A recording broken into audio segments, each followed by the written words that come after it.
달을 가리켰는데 손가락이 3개라고 했다면 교수님은 손가락 숫자보다는 논지를 벗어난 동문서답에 더 나쁜 점수를 주셨을 겁니다. 저는 실체적인 진실이 아닌 절차적 정의를 말했다.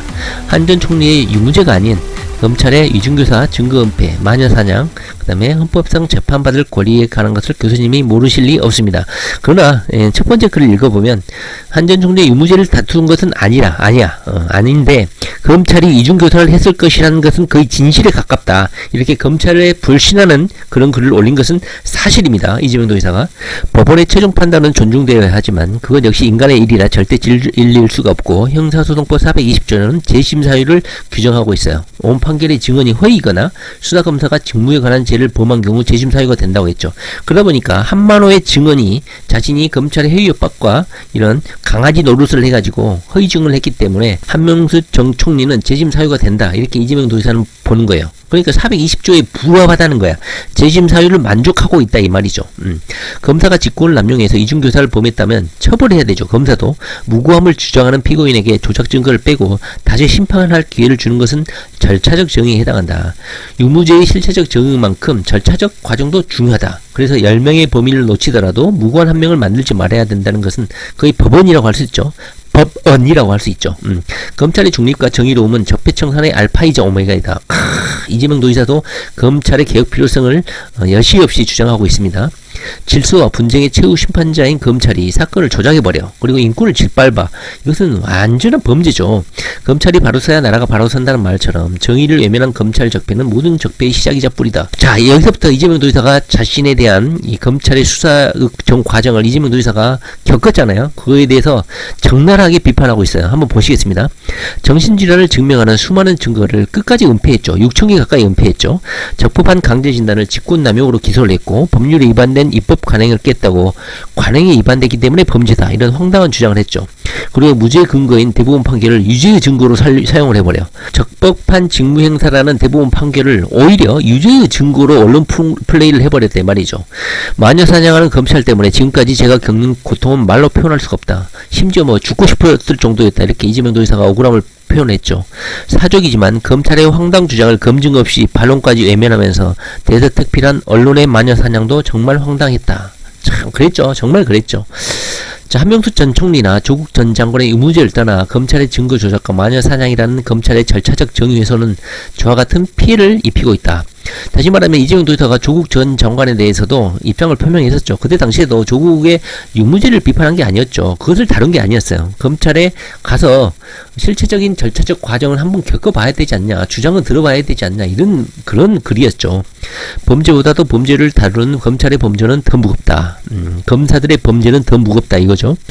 실체적 진실에 매달려 절차적 정의를 외면하면 안 된다. 고문, 증거 조작, 마녀사냥, 범죄 조작 이것이 일상화된 것은 권위주의 사회가 될 수밖에 없다. 검찰은 진실을 규명해 죄지은 자를 벌하고 죄 없는 자의 무고함을 밝혀야 되는데 한국의 검찰은 아주 이상하다 이거죠. 자, 검찰의 조사를 받아보신 분들은 알겠지만 거의 뭐 제가 보기에도 범죄를 만들려면 그냥 증거를 만들어버려. 그런 상황이 많습니다. 자, 의지에 반하면 인사권자에게도 저항하는 것이 검찰입니다. 달의 생김새보다도 손가락이 더럽다고 말하고 싶은 교수님 심정을 10분 이해합니다만 헛다리 짚으신 척 하시는 것은 이해 못할 바도 아니다.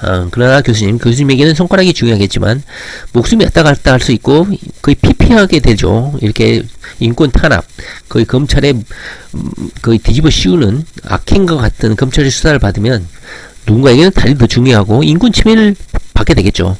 가시는 길이 바쁘시더라도 달을 지적할 때는 달을 논하면 어떻겠습니까 하면서 겸양된 표현을 쓰고 있습니다. 참 이재명 도지사 글 정말 잘 쓴 것 같아요. 글 볼 때마다 감탄을 해요. 제가 이 사람은 소설가를 해도 정말 그리고 글지 작가를 하더라도 이재명 도지사는 잘할 것이다 이런 생각이 들 정도입니다. 자, 이거에 대해서요 진중권 교수가 약간 뜨끔한 것 같아요. 그래서 이재명 도지사의 첫 번째 글 한명수 전 총리에 대한 글에 대한 그 반론과 이 두 번째 글이죠. 이것이 두 번째 글인데 이 글에 대한 반론도 바로 1시간 만에 답글 달았습니다. 한번 보시도록 할게요. 어떻게 답변했는지 한번 볼게요. 저는 진중권의 글을 보고 속으로 상당히 기분이 좋았습니다. 이재명 도지사가 말하지 못한 부분을 좀 깔끔하게 긁어줬죠. 한번 읽어볼게요. 2020년 5월 31일 토요일날 일요일이죠. 자, 일요일 자, 2020년 5월 30일 일요일날 글을 올렸어요. 한 2시간 전에 올린 것 같은데요. 자, 무섭다 진중권. 실체를 정확히 언급했다. 이재명도 진중권에게 고마워할 것이다. 그러나 좋아하는 감정을 이재명 도사는 표현할 수는 없다. 오히려 걱정이 앞설 것이다. 왜냐하면 진중권이 핵심을 찔러버렸기 때문에. 친문 세력들이 또다시 진중권의 이러한 자신들의 더러운 이재명을 향한 공격 실체의 폐부를 찔러줬기 때문에 아마 친문 비판, 진중권의 친문 비판에 아마 뜨끔했을 것이다. 이재명에게 친문 세력들이 화살을 돌려가지고 이재명을 다시 공격할까 저는 그것이 걱정입니다. 그들은 거의 탈출에 가깝기 때문에 이재명은 또다시 문재인의 극한 추종자들과 대립을 하게 될 수도 있어요. 진중권의 글 때문에. 모처럼 원팀으로 다져진 분위기에 진중권이 갑자기 또 끼어들어가지고 이재명이 친문 세력들과 다시 정치적 대립각을 세우게 되는 묻지마 이재명 공격이 지연될까 집계들은 그것이 좀 걱정이 되기도 합니다. 자, 한번 진중권의 글에 한번 읽어볼까요? 제가 보기에는 참 잘 쓴 것 같아. 친문 세력들의 정치를 그냥 노골적으로 다 까발려줬어. 이재명 도지사도 이 친문 세력들의 악행들에 대해서, 김부선에 대해서, 문파들에 대해서, 해경 김씨 논란에 대해서 이 진중권의 글을 통해서 다시 한번 이 실체를 파악하는 계기가 됐을 거라고 생각해요. 저는요, 지난 그 지방자치단체 선거라든가 대선 과정 중에 이재명 도지사가 이 친문 세력들의 준동, 그들의 정체에 대해서 너무 무감각하고 경계심을 늦추지 않았나. 이렇게 좀 약간 경계심을 늦춰가지고 많이 당한 게 아닌가 하는 생각이 들어요. 이재명 도지사님은 나처럼 착할 것이다. 이 친문 세력들도 나처럼 정의롭고, 나처럼 인권적이고, 나처럼 정상적인 사고를 할 것이다. 이렇게 생각했을지는 모르겠지만, 지난 대선과 지난 지방자치단체장 선거를 겹치면서 친문 세력들이 인간이 아니라는 걸 알게 됐죠. 이재명 도지사가. 자, 그 부분을 진중권 교수가 정확하게 지적을 해줬다 이겁니다. 한번 보시면 제가 좀 속이 좀 거의 후련할 정도야. 자, 한번 보시겠어요? 이재명 도지사가 한명숙 전 총리에 대한 재심을 지지합니다. 이 글을 올리니까 이렇게 글을 썼어요. 자, 촛불혁명 후에도 증거 조작과 은폐로 1370만 도민이 압도적 지지로 선출한 도지사의 정치적 생명을 끊으려 한 것은 그들이다. 그들 누구라고? 바로 검찰이 아니라 문바다. 참 딩동댕 맞죠? 검찰은 그냥 도구 수단일 뿐이죠. 문바들의 도구이자 수단일 뿐이었다는 것이죠. 캔디주 100% 맞는 말입니다. 도지사님을 잡겠다고 해경금 김씨 운운을 하며 신문에 광고까지 낸 것도 문바들이었고, 김부선을 세워서 의사 앞에서 내밀한 부부 검증까지 받게 한 것도 공직을 비롯한 문바들이었다. 완벽한 팩트죠. 그리고 도지사님을 고발한 것은 친문실세 전해철이었고요. 그걸 제가 왜 또렷이 기억하냐면, 제가 그들을 말리다가 문바들에게 찐묻었다 욕을 개처먹었거든요. 캔디주, 진중권은 해악의 능력까지 갖춘 인물이다. 성남에서 강연 한 번 한 것 가지고 도지사님에게 돈 먹었다는 소리를 듣는 더러운 꼴도 당했다고 해요.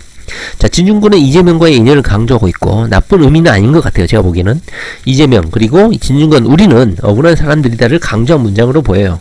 이재명과 어떤 적을 돌려는 것이 아니라 우리는 둘 다 이 빠들에게 당한 억울한 사람들이다. 이것을 강조한 문장이라고 저는 이해가 됩니다. 자, 기억을 다시 한번 잘 더듬어 보세요. 이재명 도지사님. 대체 검찰이 도지사님 정치 생명을 끊어서 얻을 이득이 뭐가 있겠습니까? 다시 한번 말하면 검찰은 정치인들의 도구일 뿐이다. 이것을 말하고 있는 것이죠. 진중권 교수는. 자, 검찰은 그냥 경선에서 도지사님을 제끼는 데 이해가 걸려있던 전해체력에 고발장을 받았을 뿐이고 도지사님이 기소를 안 했으면 문바들이 검찰을 가만 놔두지 않았을 거예요. 게다가 도지사님께 유죄를 선고하는 것은 검찰이 아니라 법원이고요. 갑자기 도지사님이 정치 생명을 끊으려고 했던 그 사람들은 놔두고 그 친문 빠들은 놔두고 문빠들은 놔두고 엉뚱하게 검찰 트집을 잡으시려는 것은 무슨 이유입니까? 이렇게 약간 좀 냉소적인 글을 올렸죠. 그런데 제가 생각하기에는 이건 잘못된 문장이죠. 진중권은 검찰개혁을 친문세력들의 여론잡기 도구로 악용하고 있다고 보고 있는 것 같아요. 그러니까 이재명 죽이기의 실체는 친문들이니까 검찰보다는 친문세력, 이 문파들의 실체에 오히려 이재명은 저항하고 대항하라는 의미로 읽힙니다. 근데 이재명 도지사는 원팀을 주장하고 있죠. 물론 민주당 안에 문파들도 많고 근문세력들이 있다는 걸 이재명 도지사가 알고 있죠. 그럼에도 불구하고 이재명 도지사는 원팀. 왜냐? 나중에 대권을 달려야 되고 더불어민주당을 하나로 통합시켜야 되는 정치인이죠. 그렇기 때문에 이 문바들, 이들을 탓하면 안 되겠죠. 그런데 진중권은 이 문바들에 대해서 현재 적개심을 가지고 문바들을 엄청나게 비판하고 있는 상황인 것이고 이재명 도지사는 현재 사법 절차를 거치고 있기 때문에 보다 거시적인 차원, 정책적 차원, 대한민국의 기틀을 유지하고 있는 사정 권력, 검찰에 대해서 다루고 있는 것이죠. 그러니까 관점이 약간 달라요. 그렇기 때문에 물론 진중권의 비판도 맞지만 현재 이재명이 비판하고 있는 건 검찰 권력에 관련된 것인데 이 진중권은 또 엉뚱하게 또 문바들이 다리다. 문바들이 핵심이다. 문바들의 도구 역할을 했을 뿐이다. 검찰은 이렇게 보고 있는 것이에요. 틀린 말은 아니지만 이재명 도지사가 쓴 글에 관련된 취지에 대한 정확한 비판은 아닌 것 같아요. 자, 검찰은 이재명 재판 전 과정에 악마성을 드러냈기 때문이죠. 검찰 트집을 잡는 것은 진중권은 이재명 재판 절차의 전 과정을 제대로 조감한 바가 없기 때문에 이재명 재판에서 검찰들이 어떤 악행을 저질렀는지 제대로 모르고 있는 것 같습니다. 자, 이분 그러니까 이재명 도지사가 재심이 불가능하다는 것을 뻔히 알고 있으면서 왜 이럴까 하면서 이재명 도지사에게 좀 쪼크를 날렸죠. 지사님, 친문들도 재심 원하지 않아요. 한명수 전 총리 본인도 원하지 않아요. 이번 수는 너무 심오해서 제가 그 뜻을 헤아리기 힘드네요. 이렇게 말을 했어요. 자, 진중권 교수가 친문의 폐부를 찌른 것은 정확했으나 이재명의 심오한 뜻은 제대로 모르고 있는 것이 아닌가 이렇게 저는 이해가 됐습니다. 이재명 도지사가 그래서 진중권 교수님 손가락 말을 말고 달을 좀 말해주세요. 이렇게 아까 우리가 살펴봤던 글에 대해서 올리니까 바로 1시간 만에 2차 글을 올렸어요. 대한민국의 범죄자를 일거에 없애는 방법은 검찰을 없애면 되겠죠. 물론 그걸로 범죄자를 없앨 수 없겠지만 범죄자를 없앨 수는 있겠죠. 범죄를 없앨 수는 없겠지만 범죄자를 없앨 수는 없겠죠 하면서 범죄자를 열거했어요. 조국, 한명숙, 유재수, 최강욱 둥둥둥 황우나 거기에 이재명까지. 자, 여기다 이재명을 왜 끼워넣습니까? 이거는 쪼크에 가깝지만 약간 이재명을 약간 비하하는 그런 문장에 해당이 된다고 저는 생각합니다. 그러면서 자기가 조금 심했다고 생각했는지 바로 3차 글을 올렸죠. 이재명 도지사의 글이 없었음에도 불구하고 바로 또 변명을 하고 있는 것 같아. 자, 제 얘기는 검찰은 도지사님의 존칭을 쓰고 있네요. 정치적 생명을 끊는 데는 별 관심이 없다는 겁니다. 도지사님의 정치적 생명을 끊는 데에 관심을 가진 것은 광신적인 문바들, 그들을 자기 정치 활용하는 친문실세 전해철, 그리고 이들의 연합 캠페인에 손가락을 얻은 다른 정당, 김용환 같은 애들을 말하는 거겠죠. 서로 고발질 해가며 검찰을 소환하는 것은 늘 정치권이었습니다. 그게 다릅니다. 저는 이게 정확한 표현이라고 생각해요. 검찰이 물론 자신이 나중에 검찰 옷 벗고 나서 정치인이 되고 정치에 줄을 대가지고 기득권의 정치 권력에 편입하기 위해서 잘 보이려고 그럴 수도 있겠죠. 그러나 정치 권력, 검찰 권력을 움직이는 것은 언제나 정치 권력이었기 때문에 검찰은 도구 역할을 하는 것 뿐이죠. 그래서 다른 정치 권력이 것이고 검찰은 달이 아니라 하나의 도구, 탄압하는 도구, 정치 반대 세력을 탄압하고 제거하는 도구 역할 뿐이다. 그래서 진중권이 말하는 달은 바로 정치권, 바로 전해철, 그리고 친문 문바, 광신적 문바들, 이런 애들이 다르다. 이걸 다시 한번 강조하고 있는 것이죠. 이것은 진중권의 말이 맞고, 검찰은 외부 세력, 권력의 도구 역할을 해왔고, 검찰은 향후 정치 권력의 진출을 위해서 집권 세력, 청와대 세력의 외부 입금 지시에 따랐고, 결국 검찰은 권력을 장악해 경쟁 상대인 이재명을 제거해야 한다는 집권 세력의 요구, 친문 세력 핵심의 요구, 야당 권력자들의 요구, 지시, 이걸 따라서 도구로서의 역할을 수행했을 뿐이다. 그리고 난 다음에 출소를 도모하게 되는 것이죠. 진중권의 지적은 정확했다. 저는 그렇게 봅니다. 자, 손가락에 때가 묻었다고 지적하는 게 아니라 손가락의 방향이 잘못됐다고 지적하는 거예요. 검찰 수사의 절차적 정당성을 따지는 것은 변호사시니까 잘 알겠죠. 이것은 법정 안에 판사님을 설득해야 할 문제이지 검찰에게 엉뚱한 제목을 뒤집어 씌워서 법정 밖의 대중에게 호소할 문제는 아니라고 봅니다. 공인의 지위에 오른 분이라면 자신의 억울함을 사법 시스템에 대한 불신을 부추기는 것보다는 더 합리적인 방식으로 호소할 수 있다. 또 그래야 한다고 믿다. 아무튼 2심 판결은 다소 부당하다고 저도 보고 있기 때문에 대법원 판결에서 좋은 결과가 나오기를 기대합니다. 이렇게 마무리를 했는데, 자, 진중권이가 검찰 수사를 제대로 당해보지 않았기 때문에 이렇게 사도난말하듯이 하는 거예요. 검찰 수사 제대로 당해보고 6,000건 무죄 증거 한번 감춰보고 그 다음에 유죄 증거를 그냥 인위적으로 만들어 버리고 이런 폐악질을 한번 검찰에 이런 무리한 인권 침해적인 검찰 수사를 당해본 사람들은 검찰의 이런 비인권적인 작태에 대해서 거의 그 혈압을 올리고 피가 거꾸로 흐르죠. 그런데 현재 진중권은 그런 경험이 없기 때문에 사도난말하는 소리를 하고 자빠져 있는 것입니다. 이것은 이 뒷부분 글은요, 자, 진중권 교수가 제대로 좀 뭘 모르고 하는 것이다. 이런 사법 체계에 그냥 맡겨놔서는 검찰 권력 개혁되지 않아요.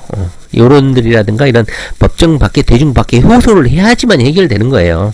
물론 이재명 도지사가 지금까지는 검찰에 대해서 발언을 좀 아꼈죠. 하긴 했지만 이렇게 노골적으로 비판하진 않았지만 그 대법원 재판을 앞두고 나서 그 전에 검찰에 대한 이런 억울한 감정을 한명수 전 총리의 그 비망록 200페이지가 넘는 비망록이 보도가 되면서 아마 이재명 도지사도 검찰의 이런 수사 권력 그리고 조국이 추진했던 검찰 개혁 문재인 정부가 추진하는 검찰 개혁에 힘을 보태려고 하는 게 아닌가 하는 생각이 듭니다.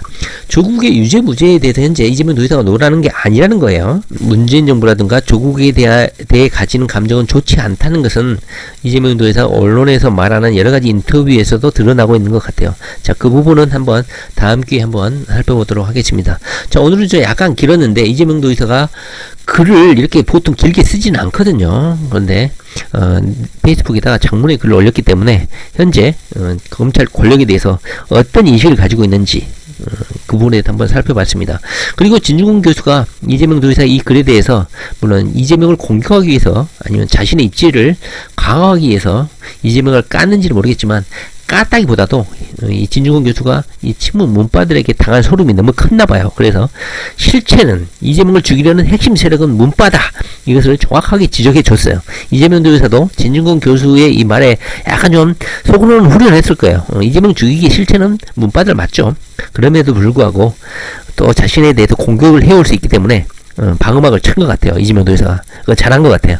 원팀이라고 해줘야지 이 문바 새끼들이 또 이재명한테 또 공격을 또 진중권의 이 글을 보고 이재명을 또 공격해오지 않을 거라고 생각하기 때문에 이재명 도지사가 방어막을 잘 친 것 같아요.